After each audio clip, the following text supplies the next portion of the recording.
Welcome to our deep dive into the concept of change and its fundamental elements. So, today we'll explore what change means, why it's essential, and how it can be effectively managed in both personal and organizational contexts. So, let's get started. So, change is an inherent part of life. It refers to the process of becoming different, involving transformation, modification, or a shift from one state to another. In both personal and organizational contexts, change is crucial for growth, adaptation, and survival. Without change, individuals and organizations risk becoming stagnant, missing opportunities for improvement, innovation, and development. Let's explore the fundamental elements of change, which include the drivers of change, resistance, strategies, and outcomes of change. So, the first element, the drivers of change. Drivers are the forces that impose change. They can be internal and external. Internal drivers include leadership, innovation, or changing organizational goals. External drivers include technological advancements, market competition, economic shifts, and regulatory changes. Recognizing these drivers helps in organizations anticipate change and develop proactive strategies to address it.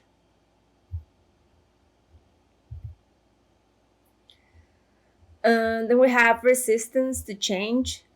Resistance is a natural response to change, often stemming from fear of the unknown, loss of control, or disruption of routines.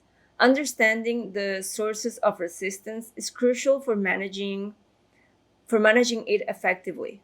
Common sources of resistance include lack of communication, insufficient involvement in the change process, and perceived negative impacts on job security or workload. So yeah, sometimes people are like so into their routine, they don't really want to change. So when there's not enough information on on the change that is going to be implemented, or when the employees are not being like included in the important decisions, they might present this resistance. But it's mostly fear of the unknown, and the sense of losing control. Like they think that they might be losing their jobs or their security, and it's also like taking them out of their comfort zone, that not many people are um like okay with that. Some people like to be comfortable with the things that they already know and the things that they like, their routines. Yeah.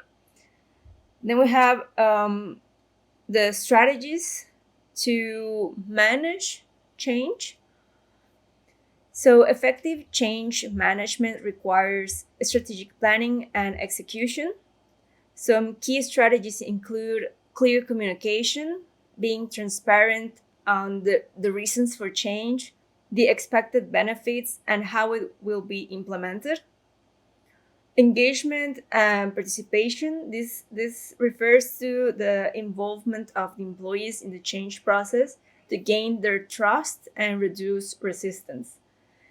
We have training and support.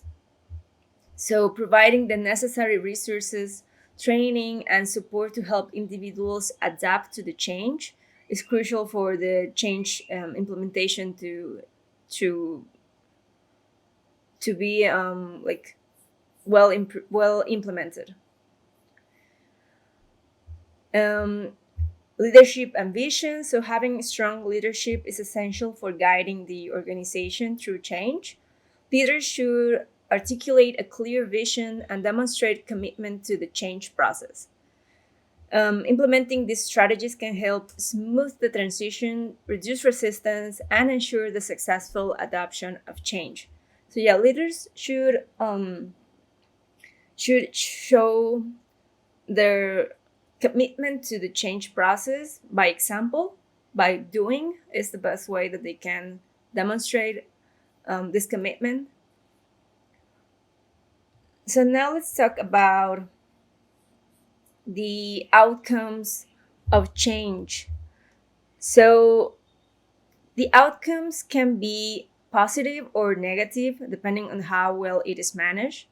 Positive outcomes include increased efficiency, performance, and competitive advantage. Conversely, poorly managed change can lead to confusion, decreased morale, and resistance. Evaluating the outcomes of change helps organizations learn and improve their change management processes for future initiatives. So let's look at a couple of examples where understanding and managing change made a significant difference. The first example is the Netflix transformation. Netflix successfully transitioned from a DVD rental service to a leading streaming platform by anticipating market trends and embracing digital technology. Netflix navigated transformational change, reshaping its business model and maintaining its competitive edge. This proactive approach to change allowed Netflix to stay relevant and grow in a rapidly changing industry. Another example where the outcome wasn't really positive, we could say that it was a negative outcome, is Nokia's decline. So Nokia was once a leader in the mobile phone market, and it struggled with transformational change when it failed to adapt to the smartphone revolution. Resistance to change and an inability to innovate led to its decline. Nokia's story highlights the risks of failing to recognize and respond to external drivers of change. The first model of Nokia that you see in screen back in the 90s, that was like, oof, the latest in phone technology. Like, it was super trendy. Like, you were really really in fashion if you had this first Nokia. I'm gonna give up my age right now by saying that I had one of those back in the 90s, and it was truly indestructible. It was indestructible. But yeah, Nokia failed to adapt to the new technology with the smartphones, and they just couldn't keep up with all of these changes. So yeah, Nokia basically didn't disappear, but it's not featuring now between like top top cell phone companies. So in conclusion, change is an inevitable and essential part of both personal and organizational growth. Understanding the concept of change and its fundamental elements, drivers, resistance, strategies, and outcomes enables us to manage it effectively and achieve positive results.